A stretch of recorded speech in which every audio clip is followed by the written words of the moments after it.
Welcome to the webinar, Applying, Assessing, and Documenting Effective Board Governance.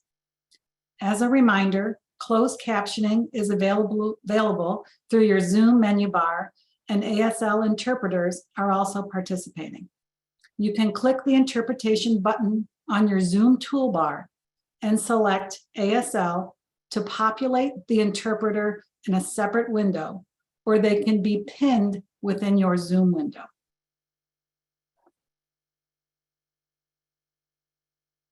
I'd also like to call your attention to this disclaimer. Please note that this presentation is being recorded and the link will be available after the presentation. We ask you not to make your own recording or otherwise reproduce this presentation. To request permission to share this presentation, once you receive access to it, please email president@msche.org. Please also note that the information provided in this presentation is general in nature. You should rely on your institution's Vice President Liaison and other Middle States staff members for specific information that is relevant or specific to your institution. I am Dr. Ann Wall, Vice President for Institutional Field Relations with the Middle States Commission on Higher Education. And joining me as a co-presenter is Dr. Sean McKittrick. And now a bit of information about you, our participants. You come from institutions with varying mission, type, sector, and location, as you can see by the map. We would like to welcome all of those who have registered for the webinar. And here's a few facts about our group today. 19 of you are pre-applicant, applicant, and candidate institutions. 9 are from institutions outside of the US. 7 are from federal institutions of higher education, 1 from a federal agency, and 4 from state agencies within Middle States' formally recognized region. So we have a really rich array of participants, and we hope the information we have to share with you today is useful. We also encourage you to participate in the Q&A, which will take place at the end of this webinar. So as you think of questions, feel free to enter them into the Q&A.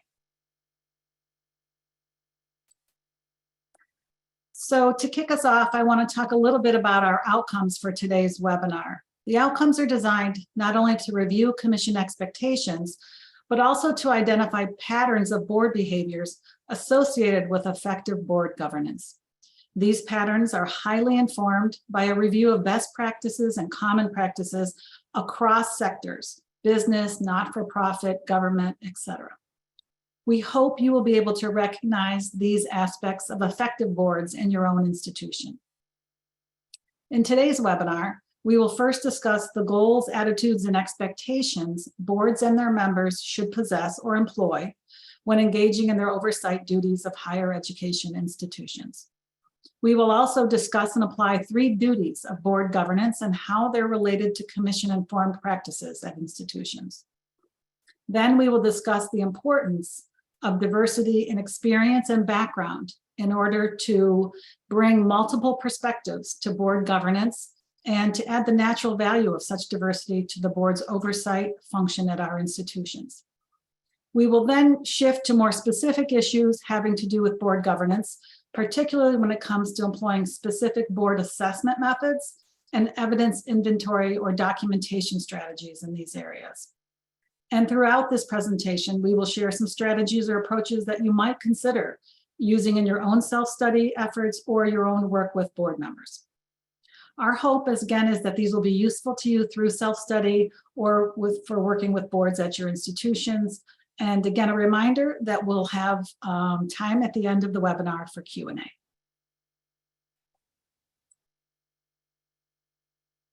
So Sean's going to begin the webinar with a discussion of the importance and the relevance of board governance to institutions of higher education and our Middle States members. Thank you, Ann. Issues relating to board governance are especially relevant now and in a time of disruptive innovation. Think about what we face just with COVID-19 and its challenges.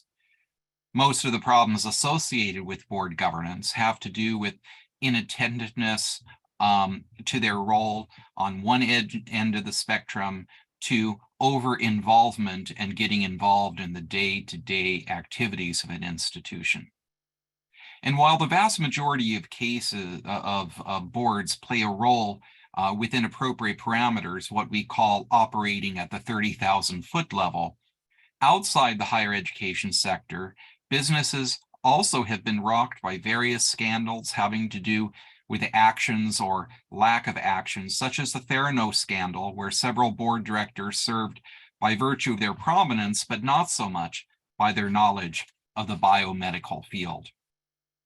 Within higher education, though, the Varsity Blues scandal revealed that board oversight had been lacking. In one case, a prominent university board member confessed that their board showed up once a year to learn about good news without providing much insight or engaging in thoughtful mission and evaluation-based conversations about the institution's policies and their implementation.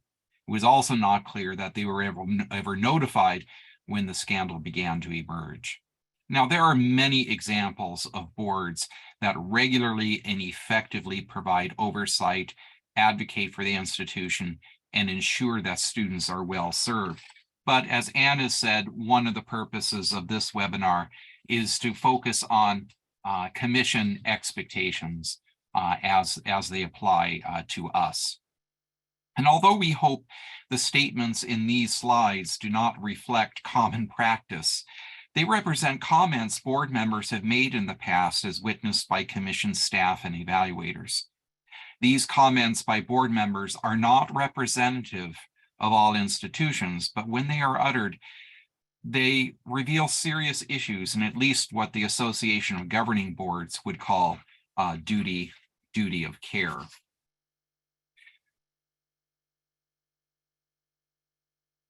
So what do boards do, and why are they important?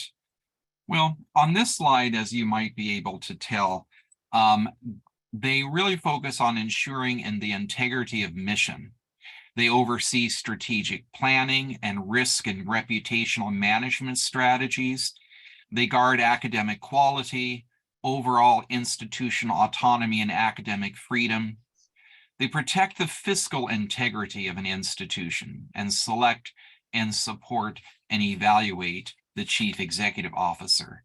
And of course, they regularly assess board performance, policies, and practice. In this section, we're going to provide a high-level overview of the standards to provide context for board governance. We're not going to go through all the standards, but at a very high level, again, so that there's a sense of the context or the framework from which we are sharing a lot of our information today. Expectations for institutions and governing board members are articulated in the Middle State Standards. These 7 standards outline the parameters and the criteria for assessing an institution's quality, impact, and fidelity to mission. Please again note that the standards provide a broad construct for understanding the nature and functioning of each institution, and these standards also guide the commission and its volunteers in the work of assuring institutional quality and integrity. So we're going to do a little bit of a high flyover here. Mission and goals. Please note that the first standard is mission and goals. The commission expects and the governing body or board should ensure that an institution's programs, actions, and goals are consistent with its mission. I share with institutions going through self-study always that, you hear in real estate, it's location, location, location. I said in accreditation, it is mission, mission, mission, and that all roads lead to the mission. And Barbara Bender of Rutgers says it much better than I do in her guide for leaders in higher education. She notes the mission and goals of a college and university are of paramount importance in all aspects of the planning and operation of an institution. And I really like her use of the word touchstone. She says using mission as a touchstone for decision-making is an important habit for leaders in higher education to develop. Transparency and communication about mission and the anticipated impact of decisions on mission elements is important for leaders as they work with both internal and external stakeholders. A couple of questions around mission and goals in terms of the context and how governance leaders can start to kind of do a self-assessment or ask themselves, do I individually have a clear understanding of the mission and the goals of our institution? Does the board have a clear understanding of the mission and the goals of the institution? When we approach governing body decisions, do board members ask themselves, is this outcome in keeping with the mission of our institution, or will this outcome enhance the institution's capacity to achieve its mission? So mission and goals isn't first by random decision. It's really the start of the standards, and again, all roads lead to mission. So let's take a look at ethics and integrity again as a concept. Not going to delve into all of these, but that the ethics and integrity standard touches all aspects of the institution, including the work of the boards. The third, fourth, and fifth standards pertain to the design and delivery of the student learning experience, the support of the student experience, and then the effectiveness of those educational experiences. And as Sean noted in the bubble graphic, that academic quality, the assurance of academic quality, is one of the responsibilities of the board. A lot of folks just think governing boards just look at finances. In higher education, an institution's quality and its reputation largely rest on the understanding that outcomes of teaching and learning and that process and how they impact students' lives is critical. One of my favorite resources is Peter Ewell's Making the Grade, How Boards Can Ensure Academic Quality. It's a nice resource as you're starting to think about the oversight of the quality of the academic experience. You'll notice that the quality of the learning experience, again, is a primary indicator of the effectiveness of the institution. So ensuring academic quality is paramount. The sixth and seventh, you may be more familiar with. Planning, resources, and institutional improvement, and governance, leadership, and administration. Governing board members' attentiveness to each of the concepts and the criteria addressed in these two standards is also critical. The goal is, again, to support the institution, to realize the mission and the goals in all cases. Standard 6, just very high level, provides criteria that focuses on continuous assessment and improvement of the institution's programs and services. The criteria highlight planning, budgeting, decision-making processes, just to name a few. And then Standard 7 outlines the governance structure, the roles and responsibilities. It provides a nice overview of the expectations relative to the areas of oversight of the board. It focuses on leadership and administration, effectiveness, and provides the commission's expectations of the board's roles and responsibilities. So a really nice overview in terms of how the context and how this is going to frame our conversation today.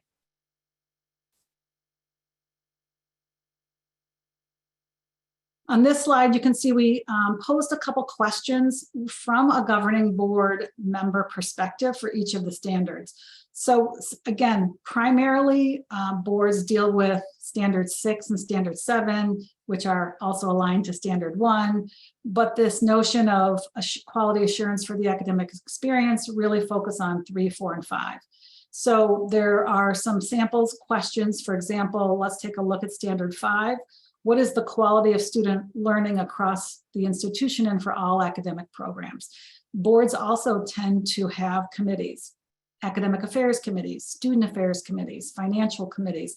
And so each of those committees may have a deeper dive or a closer focus on the standards. And so those committees should also be familiar with the standards and the criteria as well. Thank you, Anne. So there are some common expectations for board governance, certainly in the standards, but there are common expectations, be they in the higher education sector or in other sectors, such as healthcare, elementary and secondary education, business management, or other fields. Yet the language used to define and implement such expectations will differ by sector on occasions. So In what follows, we endeavor to define our terms a bit further when it comes to board governance in the higher education sector. So here's the wording of Standard 7, Governance, Leadership, and Administration. Worded to address commission expectations for governance, leadership, and administration, and for some of our evaluator expectations, Standard 7 stresses the achievement of mission and goals, quote, in ways that effectively benefit the institution, its students, and other constituencies it serves. In board governance of higher education, there is a clear expectation that board members are quite familiar with the institution's mission, and that the institution ensures that it effectively serves its various constituencies, especially students. Just as important, a governing board is expected to ensure, again, that education is the primary purpose they serve, and that the institution has the autonomy needed to achieve its purposes and mission.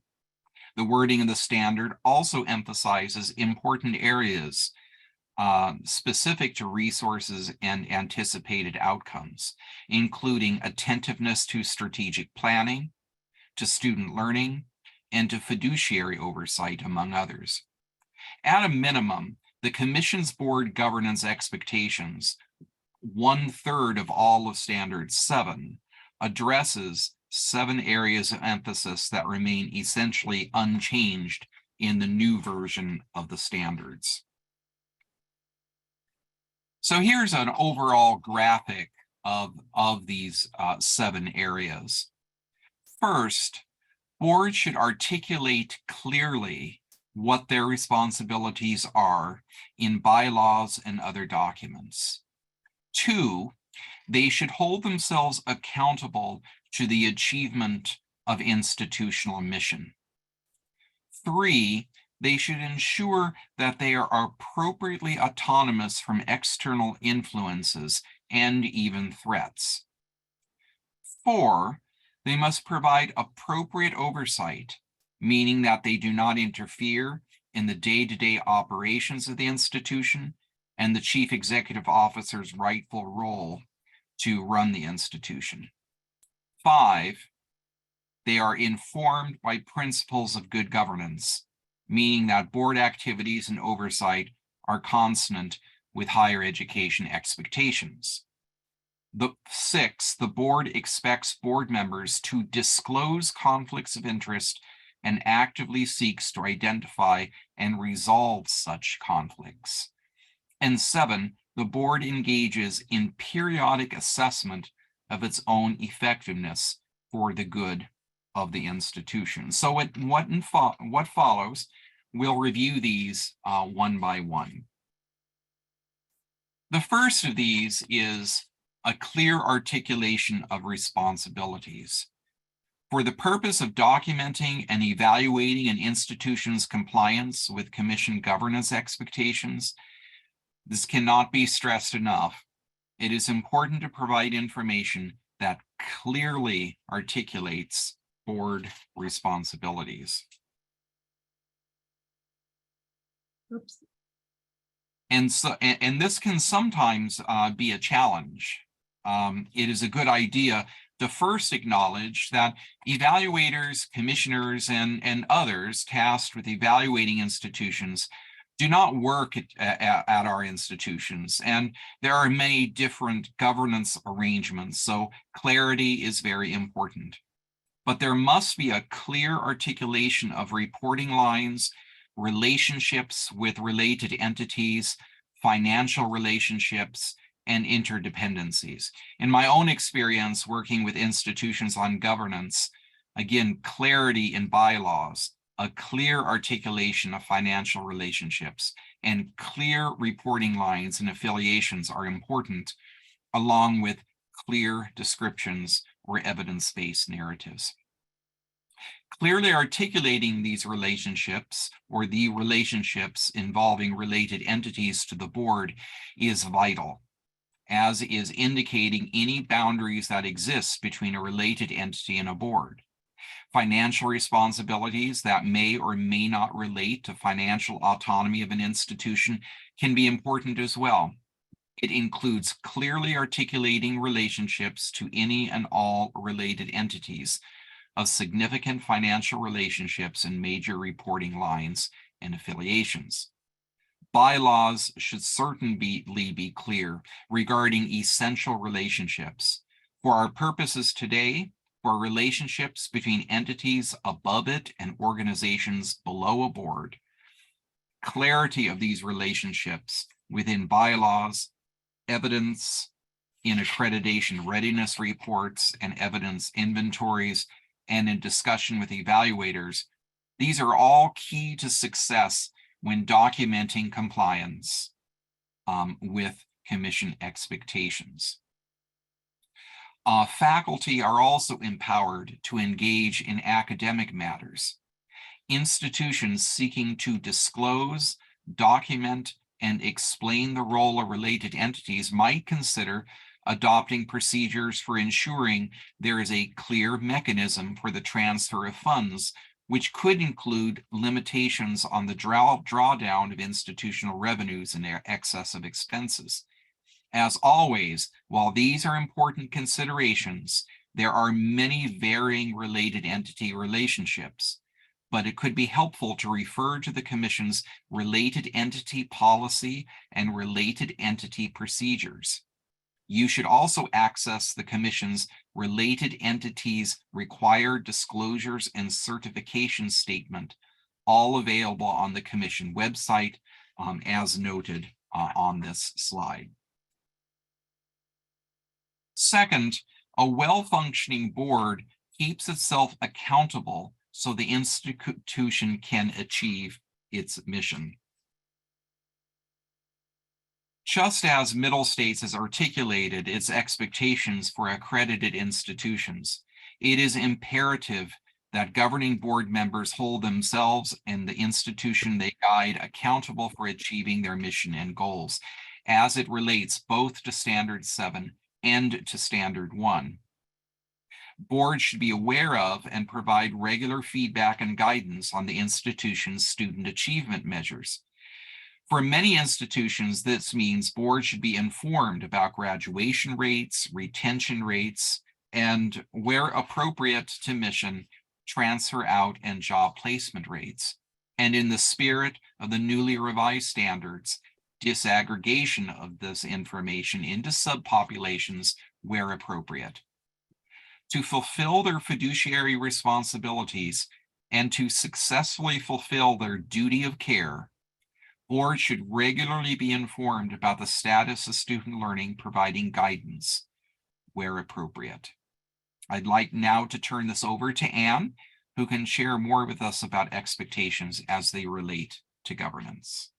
Thanks, Sean.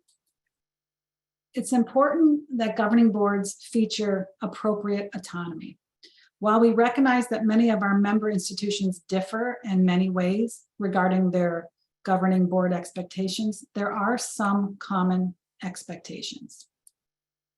And one of these is that boards are not involved in the day-to-day operations of an institution. I know there is it's a balancing or a leveling kind of act to think through the differences between what's day-to-day operations of an institution and others. The board provides appropriate oversight at the policy level. So I'm constantly reminding governing boards to think about their role as oversight versus operations. So think about appropriate oversight at the policy level, such as approval of degree programs, the awarding of degrees, the establishment of policies and board bylaws. And then, of course, indications of when these are regularly and systematically revised over time, an assurance of strong financial management, and of course, ensuring academic quality. So the key takeaway here is oversight versus operations. Here is another example as depicted on the graphic on the screen. Boards provide oversight for an institution's strategic direction and planning, evaluate the institution's chief executive officer. These should sound familiar. Sean just talked a little bit about these earlier. exercise a commitment to appropriate transparency and accountability, are aware of student achievement and educational effectiveness assessment results, work activity to maintain the public trust, and engage meaningfully in the policy approval process. On this chart, a governing board clearly differentiates itself between its role to provide appropriate oversight and management's role in running the organization. So you can see management on the left side and oversight, that 30,000 foot level, on the right side.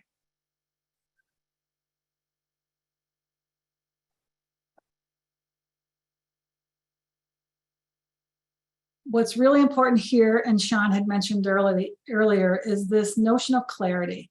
And this is about the clarity of relationships. It's really important, not only for the Middle States teams, but also the review teams and in your community, that there's a clear, there's clarity around the relationships. And here's an example of an arrangement that might raise flags about clear delineation of a reporting relationship between the chief executive officer and a CFO. So it could raise questions about the autonomy and oversight of the CEO if there were some kind of reporting relationship in this way. So appropriate guidance and oversight means that governing board members should not be involved in the day-to-day management of an institution. They should be concerned with the policies that determine operations and let others attend to the operations of the institution. And again, examples of appropriate oversight at the policy level: approval of degree programs, awarding of degrees, establishment of policies and board bylaws, and then again, that assurance of strong financial controls. In effective institutional governance structures, boards have responsibilities and authority that are separate, distinct, and independent from the institution's leaders and faculty. So let's take a look at appropriate oversight, meaning that the board operates at a policy, or again at that 30,000 foot level.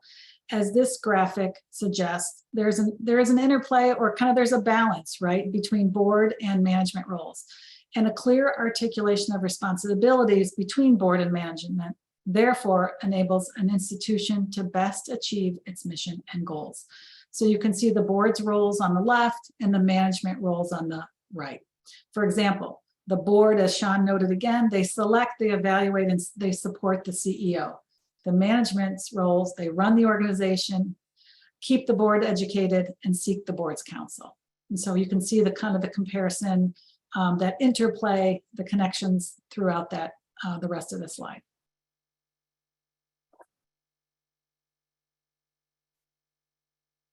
Thank you very much, Anne. From a Middle States perspective, we really first recognize, again, that each institution operates within a different context, and this is implications for what kind of oversight might be expected of your own board. For example, several member institutions are affiliated with federal or state agencies, such as the U.S. Department of Defense or the U.S. Department of Transportation. Another institution is affiliated with the Organization of American States within our membership. Still others are controlled by related entities whose reach extends across several institutions, such as with systems. Still others are family-owned businesses, and so forth. Institutions and their board members should actively seek for information about good board governance within the context of their institutions. Not all arrangements are equal to all institutions. Many that do this ensure that new board member orientation is effective and addresses some of these questions. Many ensure that the boards are appropriately diverse, and many employ norms and behaviors associated with the duty of care, duty of loyalty, and duty of obedience, concepts which we'll turn to shortly. There is, of course, when it comes to board governance, much to be done. Oversight at policy levels, quality of teaching and learning, approval of degree programs and the awarding of degrees, the establishment of personnel policies and procedures, the approval of policies and bylaws, the assurance of strong fiscal management, the appointment and regular evaluation of the chief executive officers are are things that boards do, and some of these are required by the commission. And many of these activities are informed by good practices in the research literature, in the policy literature, or just across the commission, reaching out and learning about what they might be doing. So on this slide, we have several, this is not a comprehensive list of all of the resources, but they're the ones that I often turn to or that I'm aware of that have helped me understand a little bit more about characteristics of very good board governance arrangements. And several resources are available. The Commission's requirements, standards, and policies as they relate to governance is important, as are several publications, say from the AGB, the American Council of Trustees and Alumni. The Organization for Economic Cooperation and Development provides a very nice explanation of board expectations internationally, oftentimes in comparative perspective, and which oftentimes dovetail nicely with Commission expectations. A second edition from Richard Reblanc's Handbook of Board Governance. The governance, I think it was Peter Uelan, right, was the governance booklet, is also very good. And all of these provide a significant amount of materials, mostly, and some of them from a board perspective, others from a higher educational perspective. But many articles contain tools and assessments that can be directly applied to board governance and higher education, some of which were used in the development of this workshop or this webinar, and some of which will be shared at a later point. So an example is the consulting agency McKinsey and Company does a very good job of defining roles and responsibilities. Not all of these apply to your institution and might apply to a greater extent or a less extent for higher ed institutions such as your own. But many institutions address these as they evaluate their own governing boards and seek to enhance appropriate board oversight. It defines the core functions of boards as they relate to setting and monitoring strategies. Many of these resources evaluate the show ways to evaluate the institution's chief executive officer or ways to fulfill their financial responsibilities. Again, there are so many different governance relationships across the commission that it is worth our time to do an environmental scan, if you will, of what many different board arrangements are in order to inform our own approach to governance, at least as long as they are in compliance with commission expectations. So as we've mentioned, the Association of, we've got to give credit to the Association of Governing Boards for being both clear and concise, I would say, with regard to basic elements of board governance. And the way they describe it is 3 elements: the duty of care, the duty of obedience, and the duty of loyalty. A review of these, and I've sort of outlined, sorry if you don't like red, but I've outlined in red what seem to be very significant aspects of each of the definitions of these 3 elements. A review of these 3 aspects are better defined, though, on this table, perhaps. There are other descriptions that might also be helpful, but let me explain the key elements of each. The duty of care means that board members regularly participate meaningfully and devote their own skills and backgrounds to provide guidance and to ensure the institution has the autonomy needed to function effectively given the skill sets and experience of its faculty, staff, and administration.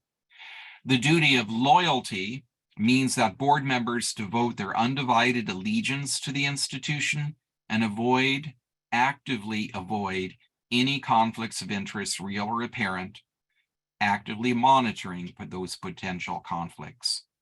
And the duty of obedience means that Board members ensure that their own and collective board's actions stay true to the institution's bylaws. They ensure that bylaws are employed in compliance with applicable laws and regulations, and that the board does not interfere in the day-to-day operations of the institution and what we call appropriate autonomy of the chief executive officer. So I know that it is common to think defensively or maybe even negatively about the commission's governance expectations. I don't see it that way. I definitely see these as opportunities to gain advice and counsel from skilled individuals who would be able to serve the institution as it endeavors to achieve its mission. A well-functioning board is able, for example, to recruit and retain board members who contribute their own skill sets to the institution so it can achieve, as I have said, both institutional mission and its goals. They endeavor to provide continuity in leadership and balance the skills of governing board members by understanding what each board member brings to the table in terms of skills, expertise, background, and qualifications, and actively works to balance these within a collective board so that they can provide guidance. There's nothing better than a board member when the board is dealing with an issue to have somebody on the board who understands those issues because of the specific skill set that they have. Well-functioning boards are also not too small and they're not too large. No, the Middle States Commission on Higher Education does not have a bright line indicator on what is too small or what is too large, but the size of the board enables it to effectively support the institution and its chief executive officer and monitors turnover to ensure consistency over time. Board members are trained in their functions. Meetings are well planned in advance and help develop strategies so the institution can achieve its mission and goals. Offers guidance along the institution's strategic planning path and readily identifies risks when playing an advising function, all again at the 30,000-foot level. The next element, having to do with commission expectations for governance, relates to the avoidance of conflict of interest, which we have discussed, I think, in abundance so far, but it's very, very important. In many significant ways, the integrity of an institution relies on actively evaluating, monitoring, identifying conflicts of interest. Key here is that there is a formal, structured, periodically implemented process for ensuring the avoidance of such conflicts and for documenting efforts to avoid these. What is a conflict of interest in the eyes of the Commission? Well, there are many ways to look at it, but broadly speaking, it's a situation in which a board member is in a position to derive personal benefit from actions or decisions made in their official capacity as board members. Financial conflicts of interest can be found in cases where board members or their families personally benefit financially as the sole result of a board member's service. In some cases, these are instances where contractual relationships exist, suggesting that one or more board members' role or votes on the board are directly impacted or otherwise encumbered by one or more contractual relationships that have not been disclosed, have not been documented. Sometimes professional and personal relationships affect board members' decisions on a regular basis, hopefully not regular, but it can happen. This might include there being employment or other relationships, family interests, or political intervention in the day-to-day business of the institution. When political considerations are involved that seem to be irrelevant to the functions of the office or anything like that, it is the job of the board to really disclose those, to identify those, and do what is needed to ensure that the institution can achieve its mission.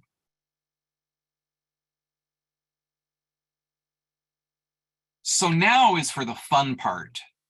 Okay, so not that the prior stuff wasn't fun, but let's talk about good practices across the commission. You know, together as a commission, I like to say we are members of a learning community, and there are so many very well-functioning boards within our commission who can attest to how useful and meaningful board governance is to the overall governance of the institution.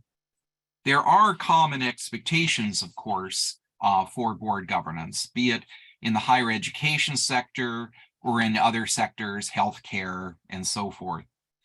You might note that an expectation across Standard 7 has to do with board governance practices that enable an institution to succeed. And that's what a board wants. They want a good board, engages in conversations, is involved at the 30,000-foot level, and supports the institution. This appears important, especially to institutions. So in this final portion of the webinar, we'd like to address ways that either the professional literature gives us hints or good practices that help boards to do that and that sort of things. But we do recognize that what follows does not constitute commission expectations, so that when we share good practices, it doesn't mean that we say you have to go back to your institution and use exactly what another institution or what somebody else might suggest. There are many, many approaches, but we share some examples recommended by experts in higher education. So let's turn to some of these if we might. So the assessment of board governance.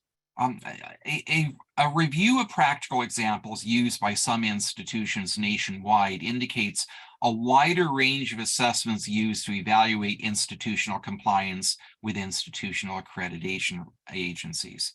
When assessing the articulation of board responsibilities and board members' understanding of these responsibilities, some institutions have chosen to use a survey, homegrown or developed by an organization that focuses on governance. They might hire a firm, or they might hire consultants every few years to evaluate the board, or engage in some other means of self-assessment. In assessing the quality of a board's accountability, a few institutions supply evidence of the board members' discussion of student learning outcomes with the intent of understanding common institution-wide trends, such as in general education.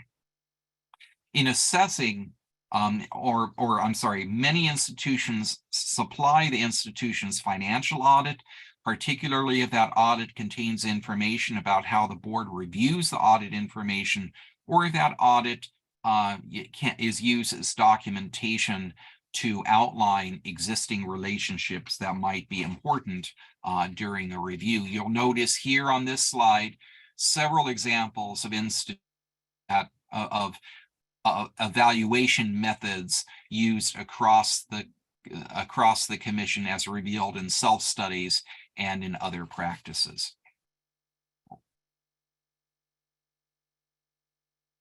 And to assess board autonomy and appropriate board oversight, many institutions note that they use 360-degree reviews of the board by consultants, as I've mentioned, and board discussions about reviews of academic programs, such as in the use of program reviews.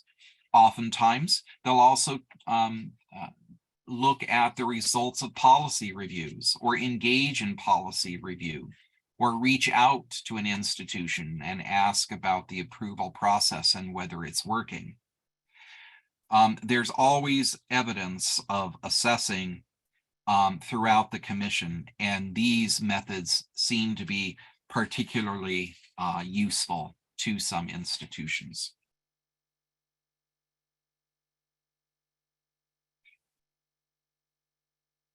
And of course, there's different forms of evaluating autonomy and oversight, as I mentioned, program reviews, policy reviews, to identify institutions actually use for every meeting.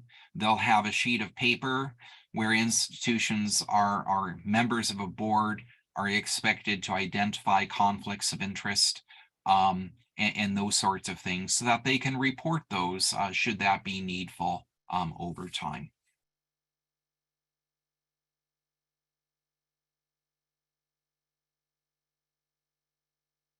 Yeah, so these are all linkages. AGB or some of the other organizations out there also have very good linkages to good practice that institutions can share perhaps with others. I've also suggested, Sean, to some of my institutions that even looking at standard 7 as kind of a self-assessment at a high level to kind of stage that whenever that's appropriate throughout their time that they're together, to take a look at doing that self-assessment over time. Absolutely. There's so many working groups assigned to standard 7. Do that, and it's really a great opportunity as long as they ask the right lines of inquiry, right? I mean, but a lot of the working groups really benefit from having a conversation about what is already being used to evaluate board governance, because it might already be done. It's just there isn't awareness of that. So thank you. So LeBlanc suggests simply reviewing what duty of care, duty of loyalty, and duty of obedience mean with boards. Simply, what they do is they display the definitions. Remember the definition of duty of care, duty of loyalty, and duty of obedience on a prior slide. They pull that slide up and they say, all right, board members, we'd like you now to evaluate the board's performance with regard to duty of care, duty of loyalty, and duty of obedience. And sometimes what they'll actually do is that they will click on some of these and then come up with results that they can place in their self-study reports, or maybe even their accreditation readiness reports or their evidence inventories. So here's an example of the results of such an instrument. So on the lower half of the slide, they present the results of duty of loyalty, duty of care, and duty of obedience. And every board member, having completed that, they then look at the results and talk about those results. So in this case, board members looked at the results and they were prompted to ask certain questions. What does obedience mean as it relates to our board, right? Because they look at duty of obedience and they're saying, okay, I think we're doing pretty well, but do we really understand what that means? Or looking at duty of care and noticing that there are a couple, there may be some differences or things like that, and really asking questions about, do we really understand what we mean? Remember, assessment is about the conversations. It's not just about the results.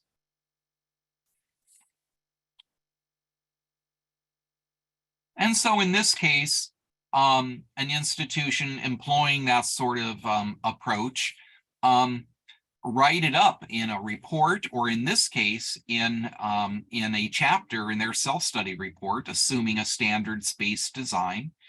And they present the results as represented in these pie charts. And then they write an evidence-based narrative, and they outline what has been learned.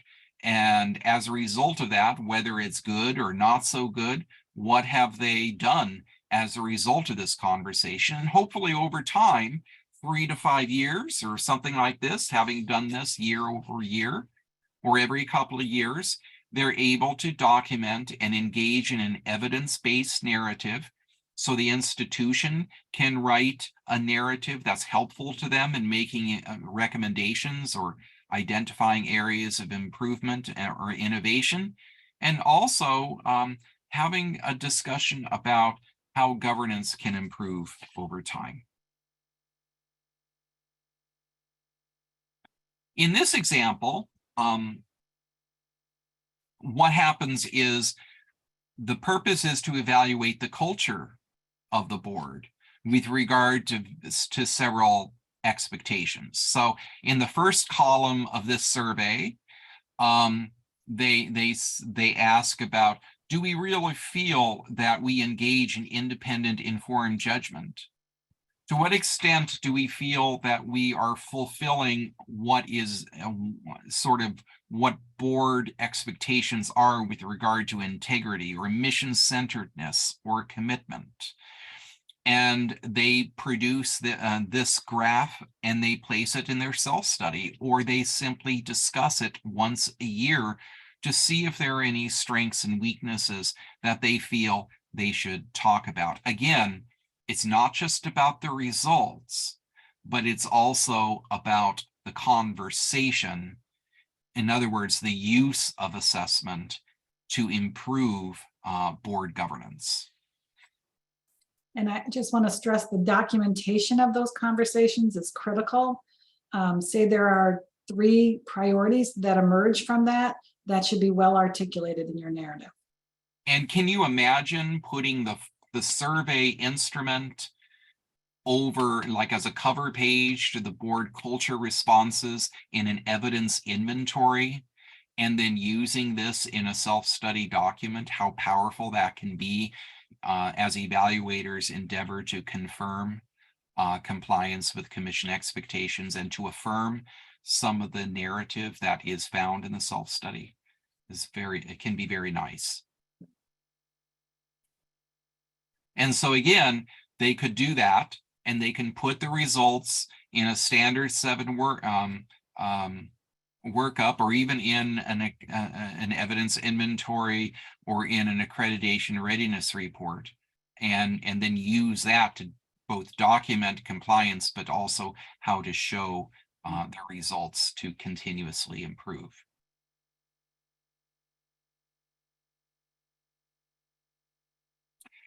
Another interesting practice that I've noticed that some institutions are beginning to use, I'm beginning to read the self-study reports, and I'm noticing a couple, not a giant trend, are using an instrument like this in which they evaluate the breadth of board member expertise. And in the first column, they identify the board and the name of the board member. I didn't put anything in years on the board. Maybe I was lazy at the moment, but the institution, in this case, the board members W, X, Y, and Z clicked things in which they feel that they were experts on. And then they just look at this, right? It's not quantified.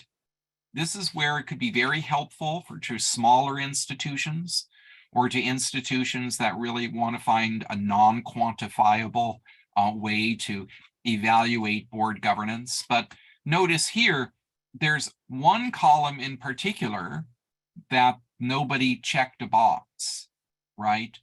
Government and community relations. And assuming that that's important to the institution's mission, if it were, then this might be helpful to have a discussion about when we recruit new members, maybe we really need to recruit somebody in the areas where it's not so clear that the board has access to the expertise that it might need to have.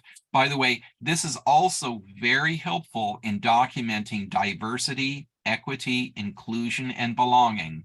Instead of listing all of the columns, one can put subpopulation of ethnicity or sex and gender and those sorts of things to help to provide a picture of what diversity and background and ethnicities and so forth look like for board members. Notice non-quantified, but does produce a picture that enables a board to ask, what are our areas of strength? What are some areas needing more expertise?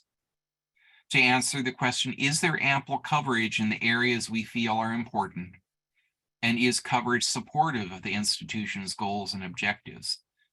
I know I keep on repeating myself, but again, the purpose of evaluation and assessment is not only to demonstrate compliance, but to use the information to inform evaluation-based conversations in order to continuously improve. What I really like about is the last question in this particular model: is coverage supportive of the institution's goals and objectives? Back to all roads lead to the mission, right? So the board's major function is to support the success, the development, the progress of mission and goals. So as there could be potential changes within an institution, new directions, and if you're looking at this and doing a canvas in terms of the coverage, maybe there's an opportunity to recruit and look at board members in different areas that the board is, or that the institution is looking at adding or modifying or refining within the mission. So I think it's a great example. Yeah, it is. It generates natural conversations that, if done once every year or whatever cycle an institution or a board wishes to employ, can be very meaningful and useful, and it's cost effective. I was just going to say, very low stakes and cheap to do too. Folks say that accreditation is expensive.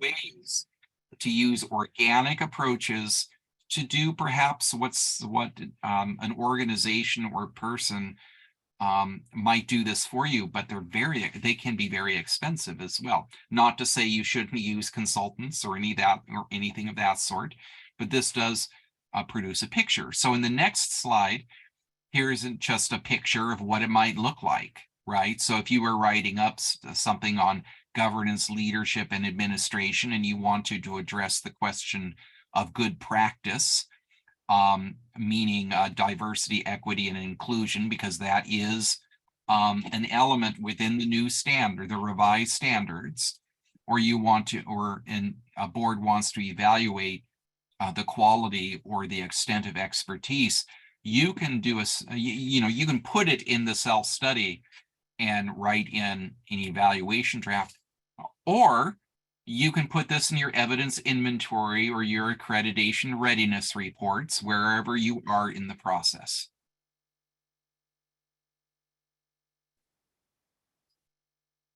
So in conclusion, we hope really that this information, although briefly presented, I could go on and on about board governance. You probably don't want me to, but we hope the information conveyed in this webinar has been helpful to you. At the beginning of the webinar, we focused on the importance of simplicity and evidence, as well as the use of systematic, organized, and sustained evaluation approaches. But to sort of come to a conclusion, why is this at all important? Just to bring this home for a minute. Well, from various task forces, particularly the Association of Governing Boards, these are some reasons that board governance is so important.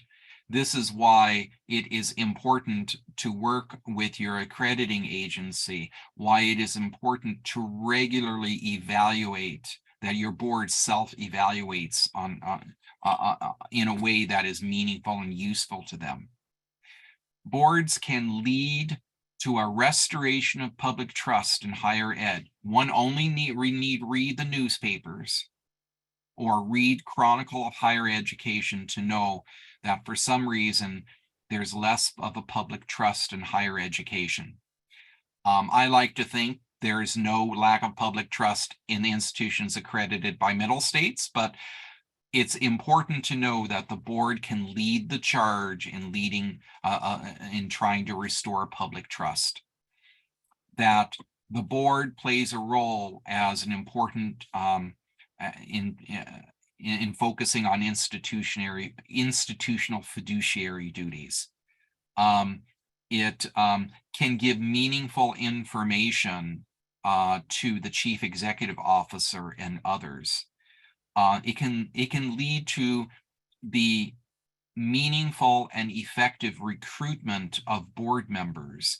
It can enable institutions to use board orientation or the orientation of new board members to really have a discussion about how these new individuals bring a certain expertise or basket of skills to the board in general. Board governance is so very important, and that's why it's a whole standard for the Middle States Commission on Higher Education. So I guess in conclusion, the important piece is that there is a call to action, has been a call for action by the Association of Governing Boards and others who really speak to the importance of boards. In order for boards to continue to be effective, it's important to really focus on this call to move past the predominantly inward focus of higher ed leadership, to look beyond the institution itself as a singular gauge of effectiveness.